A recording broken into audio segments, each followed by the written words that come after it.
After the fight with Namir, Adam reciprocates the action from their earlier encounter by knocking Namir through a glass panel, just as Namir had done to him at the beginning.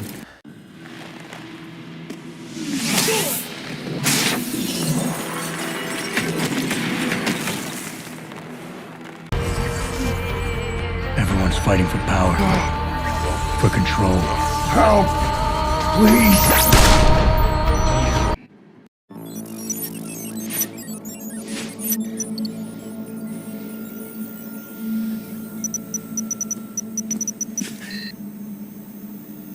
Step away from the console. Now!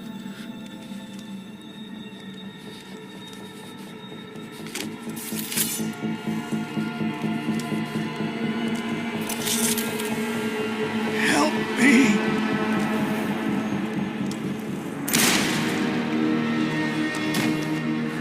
Son of a bitch!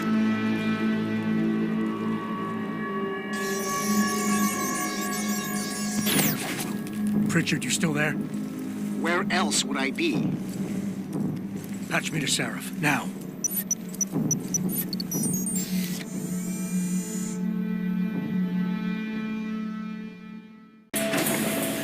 Surely you can protect me.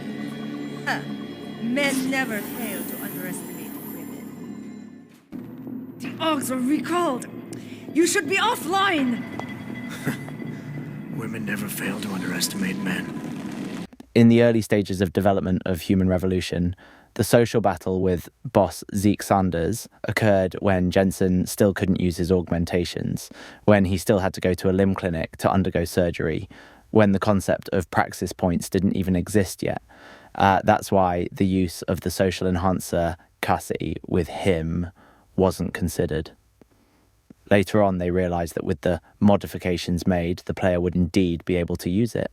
So they calculated that initially, the pace at which praxis points are earned to unlock augmentations had to be slower than they would have liked. This was to prevent the player from having the ability to use Cassie with Sanders, since it wasn't programmed to be usable. In fact, if the player has that augmentation, by the time that takes place, it won't be possible to use it with him under any circumstances.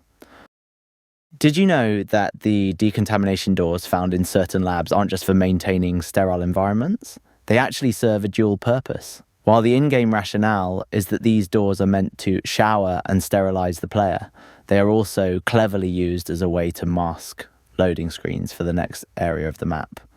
In this way, the game manages to integrate a necessary technical function into the game world in a way that is both immersive and thematically appropriate.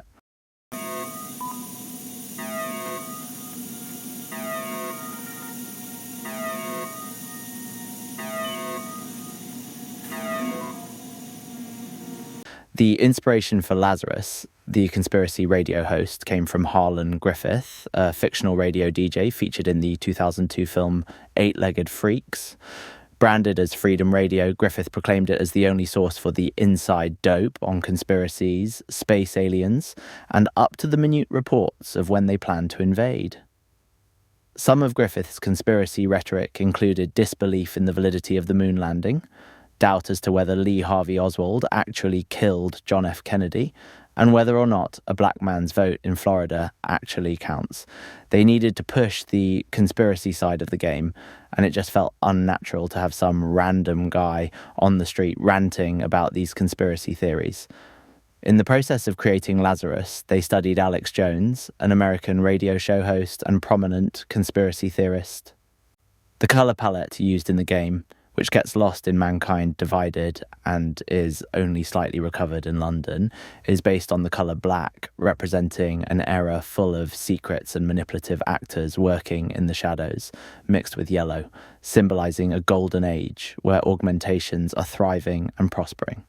This alludes to the game's neo-Renaissance theme, which will come to an end in the sequel, Mankind Divided, and that's why Prague no longer stands out with these colours. As a joke, the game's creators left yellow paint cans scattered throughout various maps in Human Revolution, hinting at this colour being predominant, as if the original game had been recoloured. Furthermore, the use of violet was avoided because it is intrinsically linked to Invisible War. in Human Revolution, the sfumato technique used by Leonardo da Vinci is employed. This technique is achieved by layering multiple extremely delicate coats of paint, giving the composition imprecise contours that provide an antique and distant feel, without lines or borders, creating a smoky, blurry effect as if it were out of focus. One of the dual target melee takedown animations features both of Jensen's targets attempting to punch or roundhouse kick him before he incapacitates them. This scenario becomes particularly amusing if the targets happen to be unexpected individuals, like homeless individuals, civilian office workers, or even Taeyong medical workers. Regarding Farida Malik, Jensen's pilot in Human Revolution, she was originally intended to have a minor role in the game. She is based on the character from Battlestar Galactica, and her beauty mark is actually meant to resemble a failed Monroe piercing, despite what it may appear to be. She has Arabic origins, and initially, they had the voice actress swear in Arabic. However, while the pronunciation was perfect, it didn't sound natural, so they decided to remove it and kept her North American. Additionally, her name was originally Farina. However, this term means flower in French, so when this was brought to the attention of the character designer, they opted to change it. In the final moments of Human Revolution, opting to detonate the entire station doesn't depict Adam's explosion directly. Instead, you catch a glimpse of triangular glass fragments drifting momentarily in the water, reminiscent of those depicted on the cover. It dawns on you that the cover illustration depicts the destruction of Panchaea, affirming this as the canonical conclusion, as later confirmed in the sequel, Mankind Divided.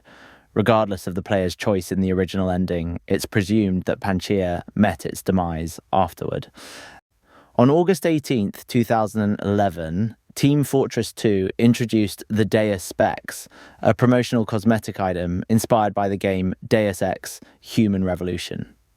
These community-created sunglasses are available for all classes and are modelled after the iconic eyewear worn by Adam Jensen. Featuring armless and bridgeless frames with gold-tinted lenses, the Deus Specs offer a unique aesthetic. Equipping them on the Engineer or Pyro replaces their existing eyewear with gold lenses, while the Demo Man sports a broken left lens. Players who pre-purchased Deus Ex: Human Revolution on Steam before August 26, 2011, received this item in genuine quality. Tracer Tong as the bridge, link between games. So, when Adam rescues Tong from Bell Tower Prison, he's pretty ticked off after finding out the truth.